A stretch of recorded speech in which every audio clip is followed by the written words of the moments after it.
We asked Munger and Buffett their thoughts on some of the latest headlines in the business world, those that could have a lasting impact on how markets operate, beginning with Credit Suisse's $5.5 billion loss stemming from its business with Archegos Capital Management. Think of how massively stupid that was. And of course, it was the lure of the really easy money that the idiot was paying you, being the prime broker for a jerk.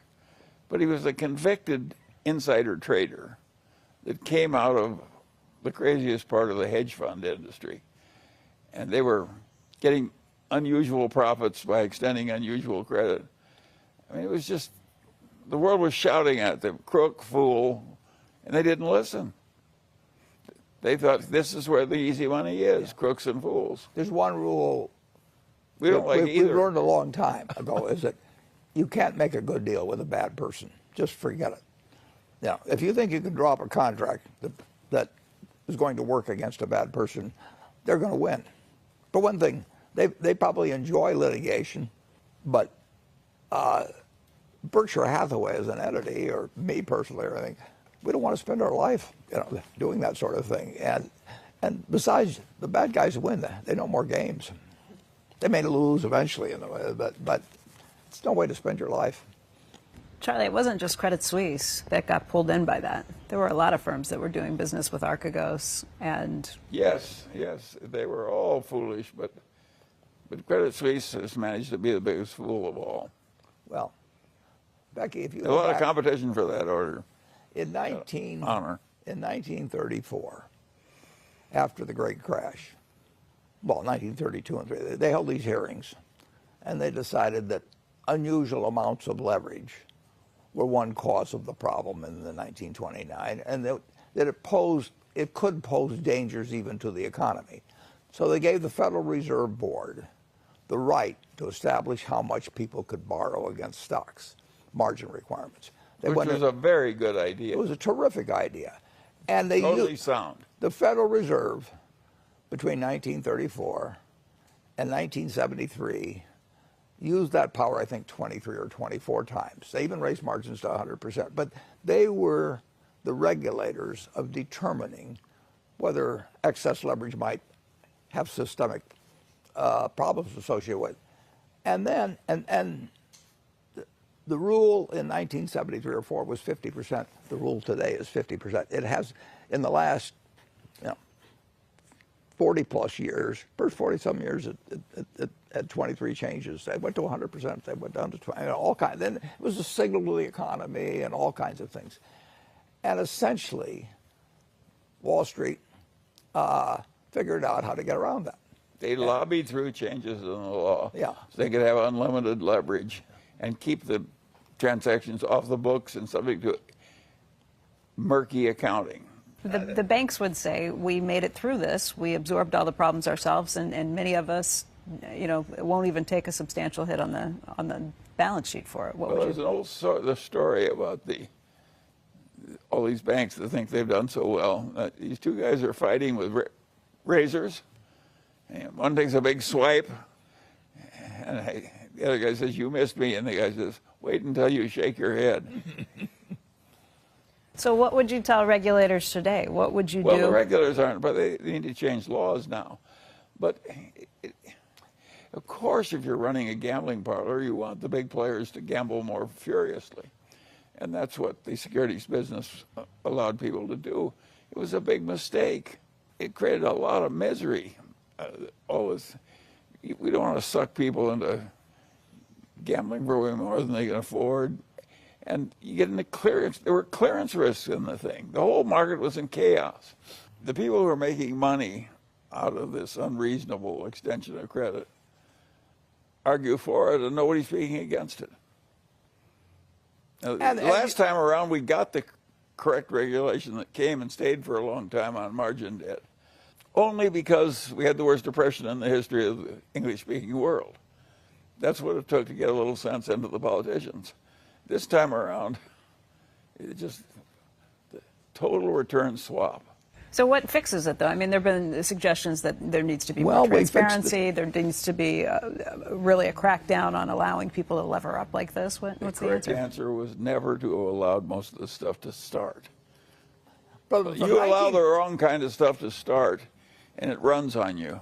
It is tough to be, very, very, very tough to be a regulator.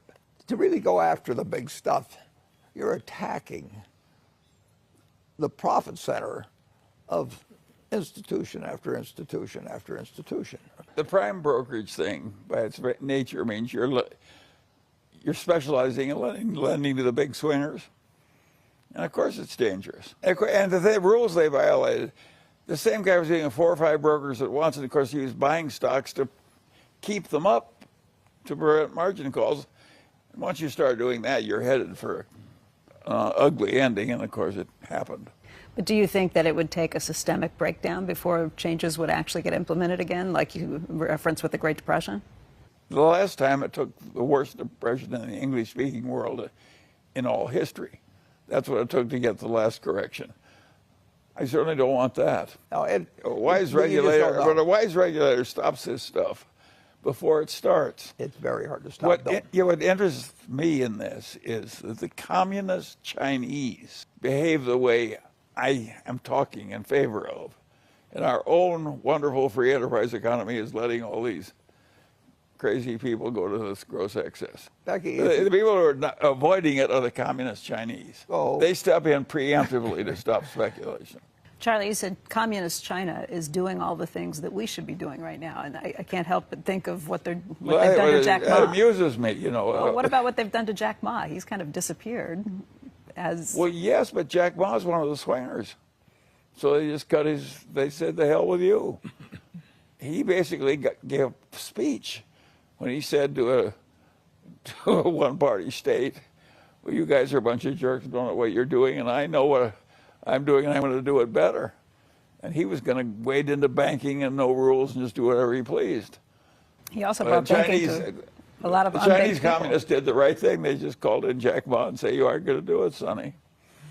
And I wish we had I don't want all of the Chinese system, but I certainly would like to have the financial part of it in my own country. Although Ant Financial was bringing banking to a huge unbanked population before. I mean, there were things that they were doing that... I know, but you don't want a swinger to run.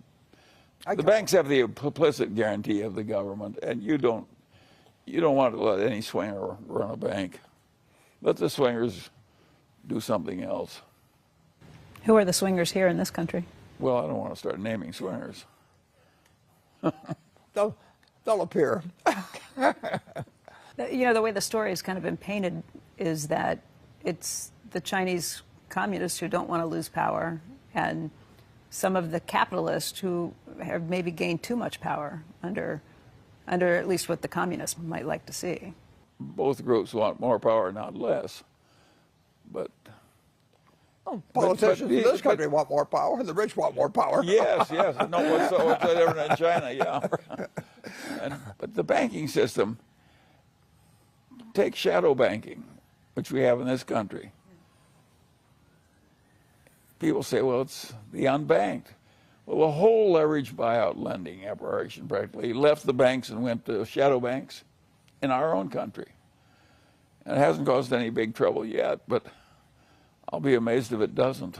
Well, Jamie Dimon has said that, and like look out for some of the fintech areas that they're not Yes, I regulated. agree with Jamie Dimon on that. I don't think allowing all the swingers in the world to act as though they're banks is a good idea. Which maybe we should talk about Robinhood and some of the areas that come up. Robinhood is beneath contempt. Why? Well, it's a gambling parlor masquerading as a respectable business. And the pushback on that is always, this is a way of getting average people into the markets. Well, people of who didn't have course you don't access want to say it's a gambling parlor, but it is a gambling parlor. It's not encouraging people to buy a very, very, very low-cost index fund and hold it for 50 years. I will guarantee you that you will not walk in there, get that advice. No. Instead, you'll get advice on how you can trade options, and they'll tell you that... And it's telling people they aren't paying commissions when the commissions are simply disguised in the trading. It's basically a sleazy, disreputable operation. And the interesting thing about it is that some good people you would be glad to have marry into your family have backed it. When we return, it's one of the biggest companies in the world, but its headquarters is home to just 24 people, and it has almost none of the conventional corporate structure found at most public companies. But first, Warren Buffett and Charlie Munger grew up just miles from each other in Omaha. How they met, next. Both of our wives thought, my God, another one.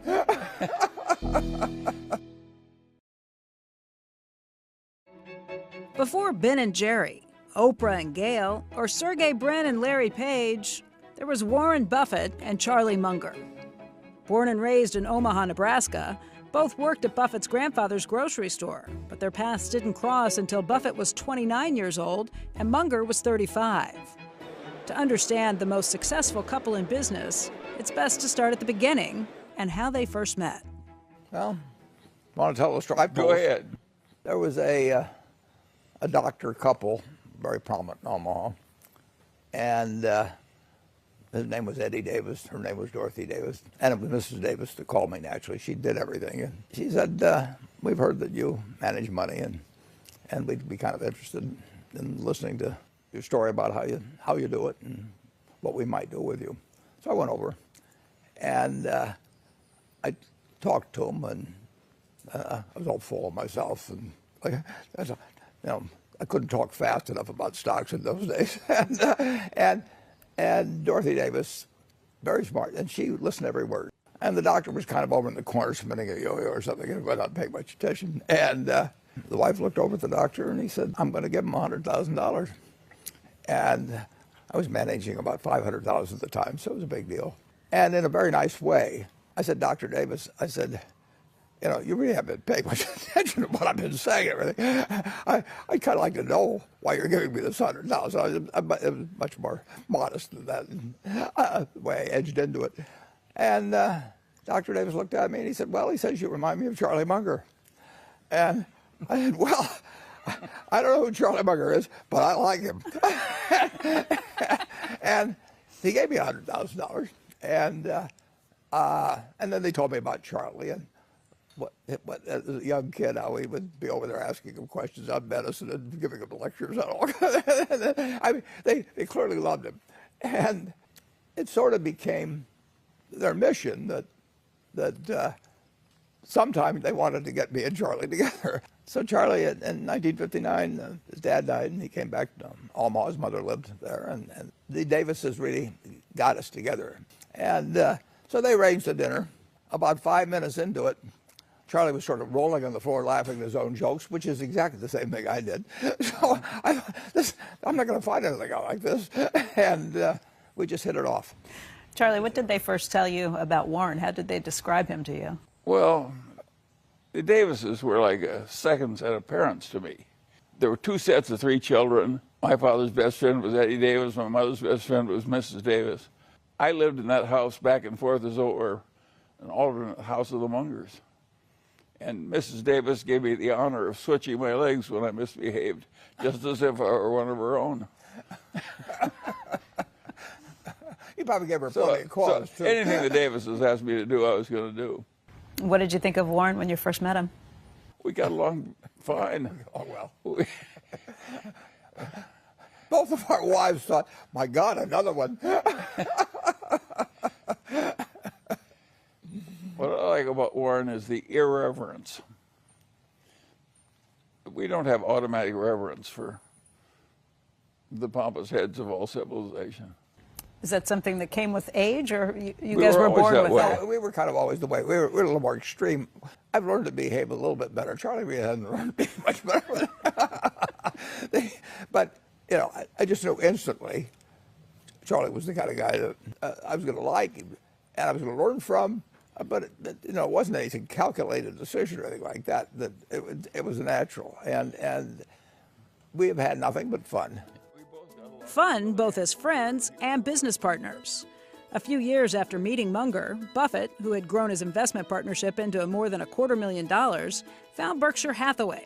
He started buying stock in the textile mill in 1962 and took ownership of it in 1965.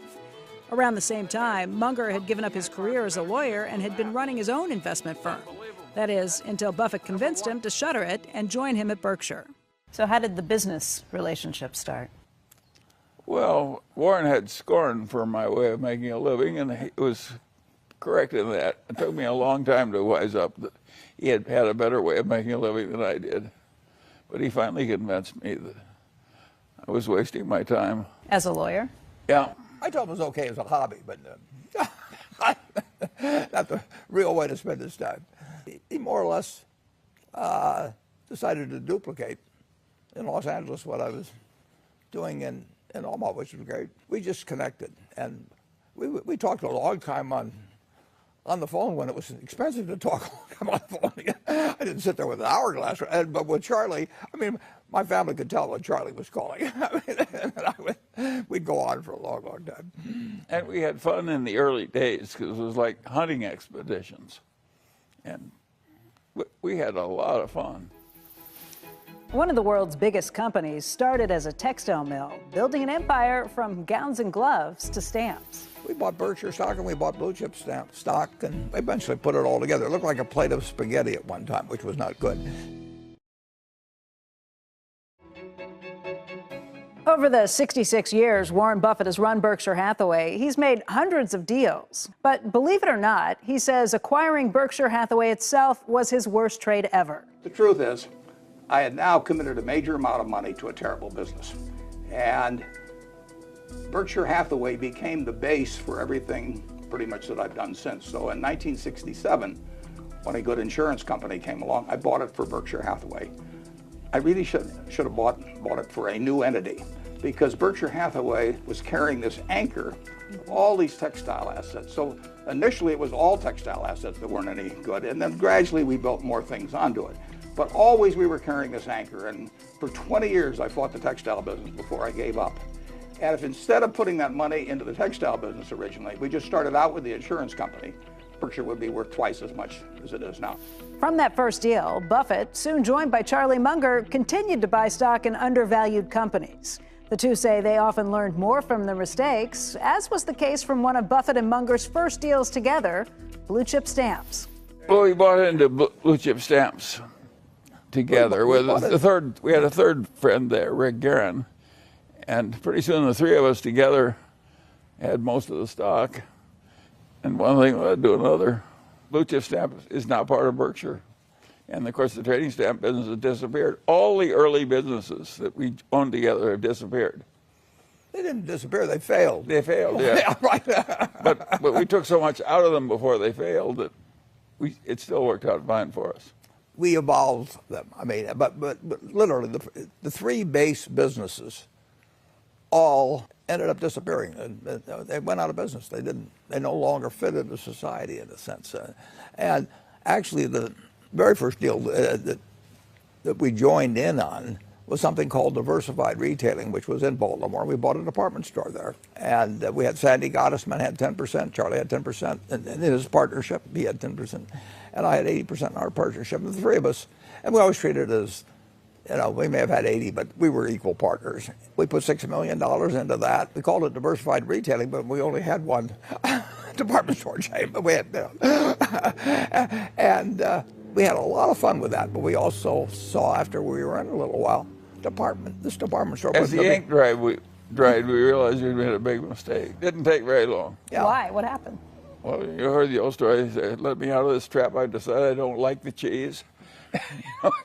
We just wised up the fact that it was one tough business we'd bought into, and that the sellers had made the good decision. We'd made a bad one. We had some terrific people who were running it for us. They were actually related to Sandy's wife. Exceptionally honorable people. Really honorable people, and smart. If you're Yes. losing money in a business with a smart, decent person, you know, we got a problem. I mean, that's the business. Use the smart, decent person to move them over some other place and move the capital some other place. And The company was not yet losing money, but we could see, we soon realized it was about to lose money. yeah. And so we sold the department store. It went out of business in 1983, but Hutzler's, which was the silk stocking department store, they went out of business in, I don't know, 1985 or something. They're gone.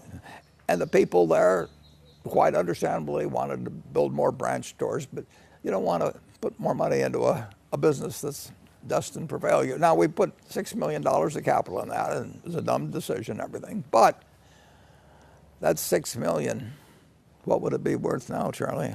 They got 4/10 of a share. A great many billions. Oh, it's tens of billions. Yeah. Now, if the department store had succeeded, we'd have a nice little business to send us a little check. But because it failed, we've made 25. Well, we made more than 25 billion in that. It didn't look like it at the time, though. So when you realized it was a mistake, what did you do? How did you address it? We asked Sandy, who was the best salesman among us, to go sell it.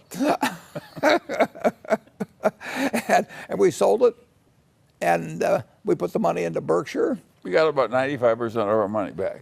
Yeah, and we'd borrowed $6 million in there, so now we bought Berkshire stock and we bought blue chip stock, and we eventually put it all together. It looked like a plate of spaghetti at one time, which was not good. It was just complicated, and so we put them all together. And you know, I've still got stock, and Charlie still got stock that came out of diversified retailing, as do a number of my partners from the old days.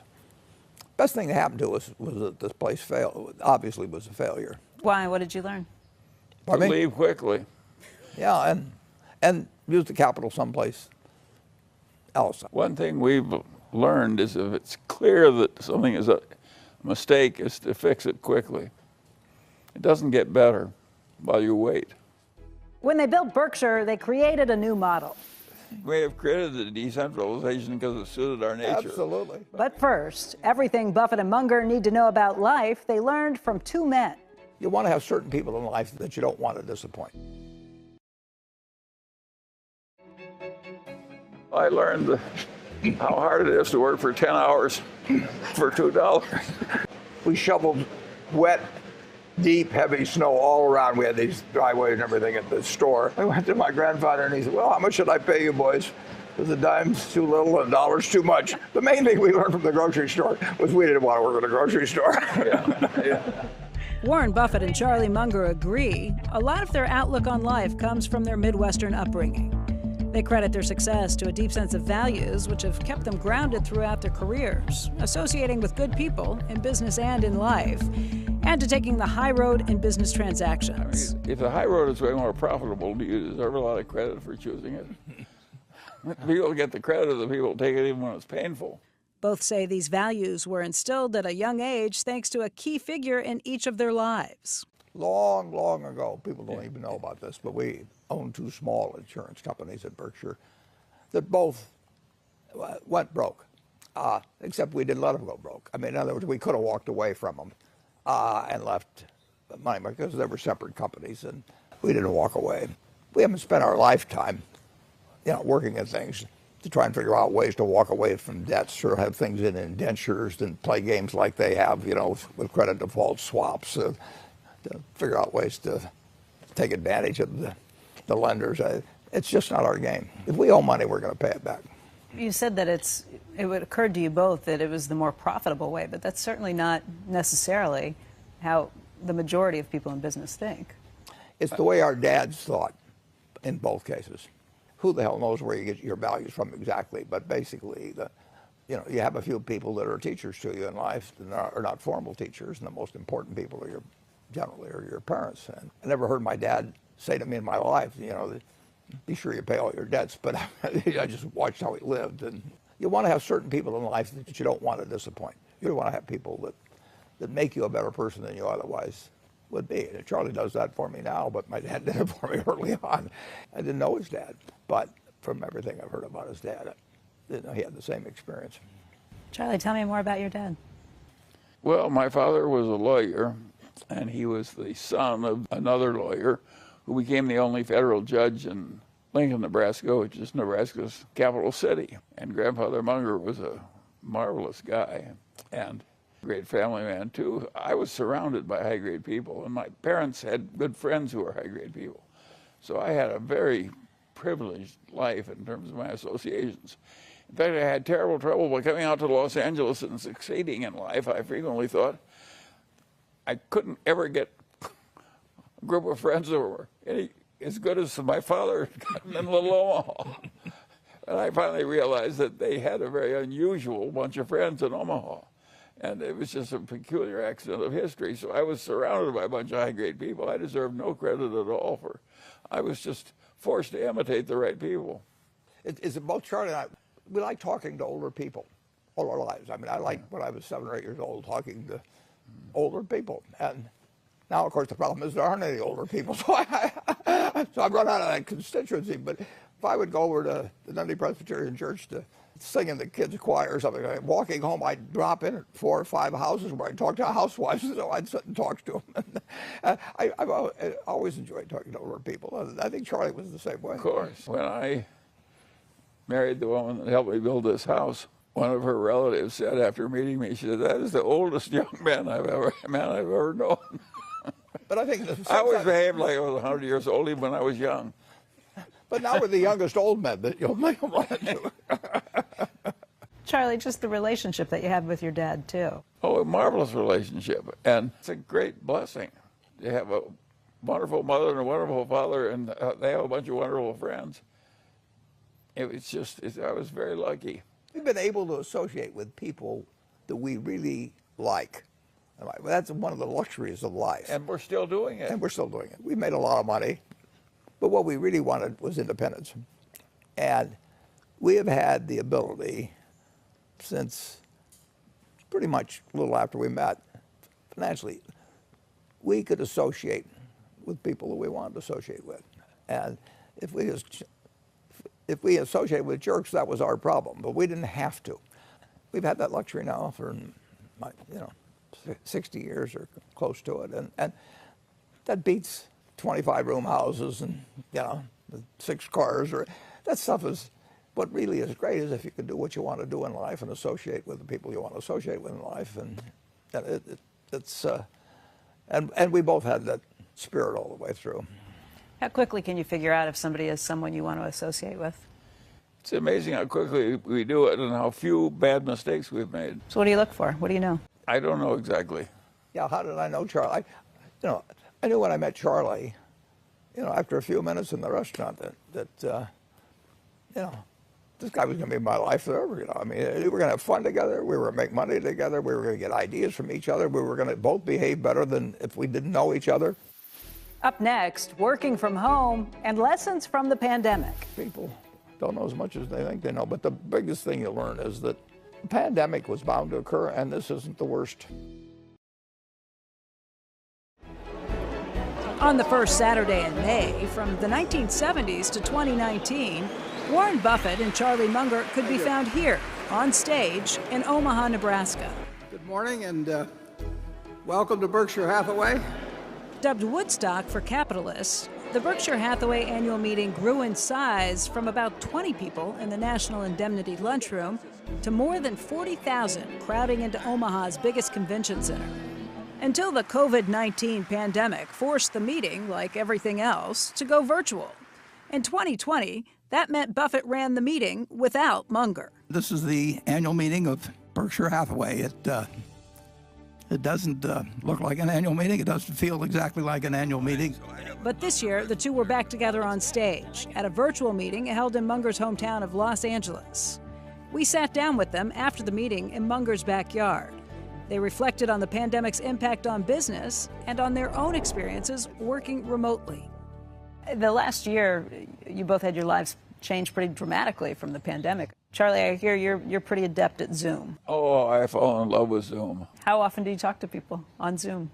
At least 3 times a day. I made a deal in Australia. I think Zoom is here to stay. It just adds so much convenience. Well, particularly for 97, getting around. But Charlie and I have talked a lot, obviously, since the pandemic started. We haven't talked on Zoom yet. I mean, but it's not because I'm his non-Zoom guy. No. Why don't you like Zoom? Well, I don't see any plus to it, particularly. And I did it once or twice, and they had a whole screen of people. I just didn't think it was adding experience. I'd rather have my, feet on the desk, and I find the telephone a very satisfactory instrument. I mean. So how does life change post-pandemic? How does work change? And how does it go back to normal, I guess? What do you think happens? Well, I think a lot of business travel will never come back. Just corporation after corporation deciding 1 meeting a year, 2 meetings a year in person and the rest Zoom. And I think that's here to stay. And of course, what's happened to office demand is just think of the agonies in that field now. And a lot of people have found they don't need to be there. I think all kinds of things are going to happen that we don't go back to what we did before. Some of our businesses will change a lot, and some of them won't change hardly at all. It'll be interesting. I would say this, in terms of the whole pandemic, in terms of predicting both the economic and how the virus would behave, you know, it surprised us in a lot of ways. It surprised, you know, and we still don't know. We know a lot about this virus. There's a lot of things we don't know yet. And if you look at the graphs of how it's hit different countries and everything, it just shows you how a very advanced economically world can get disrupted by something that in ways that even when you're in it you can't predict. And the economic impact has been this extremely uneven thing where I don't know how many, but many hundreds of thousands or millions of small businesses have been hurt in a terrible way. Most of the big companies overwhelmingly have done fine, unless they happen to be in cruise lines or or hotels or something. But some people did better than we did. Again, the Chinese simply, totalitarian state, they simply shut down the country for 6 weeks. And that turned out to be exactly the right thing to do. And they didn't like any contact. You picked up your groceries in a box in the apartment, and that's all the contact you had with anybody for 6 weeks. And when it was all over, they kind of went back to work. It happened, they did it exactly right. But there are other cases of shutdowns, and the shutdowns really, they thought they were model examples, and then now they're experiencing problems. And then you had other countries, you know, other countries like Sweden. Sweden says we're not going to do it, and they seem to be working fine for a while, and then this has been very, very, very unpredictable. Very difficult, yeah. And it's not over. I mean, in terms of the unpredictability, and in terms of the economic, it's been very unpredictable, but it's worked out better than people anticipated for most people and most businesses, and it's just, for no fault of their own, it's just decimated all kinds of people and their hopes. And those, we want to, you know, the government should be helping. For some businesses, it didn't create just a return to normal. It created fabulous success they didn't anticipate. The auto dealers are coining money that they wouldn't have had except for the pandemic.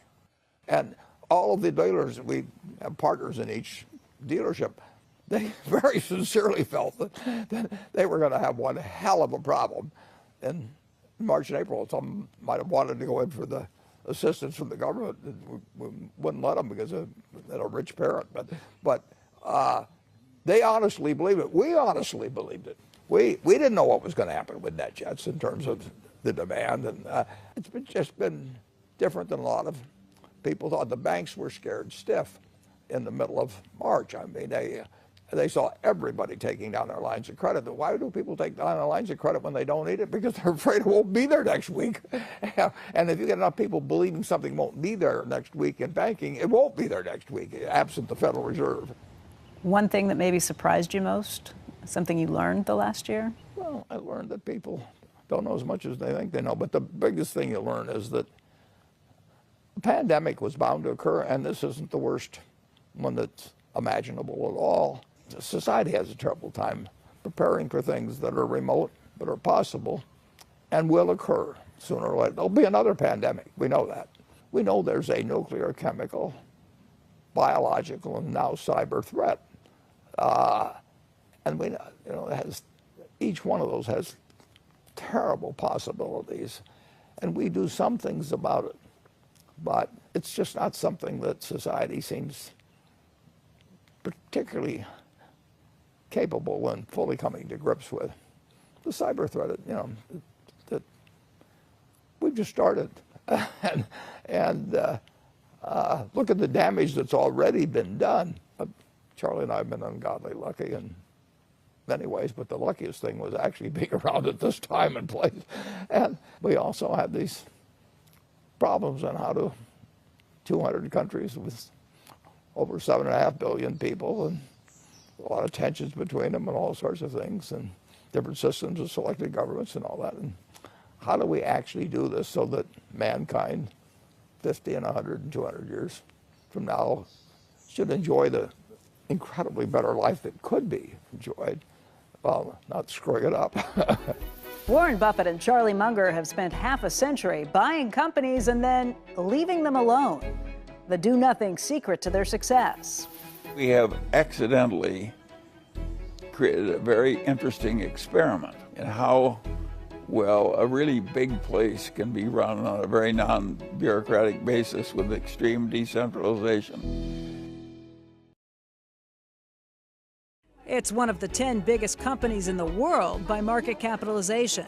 Its 360,000 employees work in offices around the globe. But Berkshire Hathaway's sprawling operations are headquartered here from 2 floors leased in a building in Omaha, managed by a staff of just 24 people.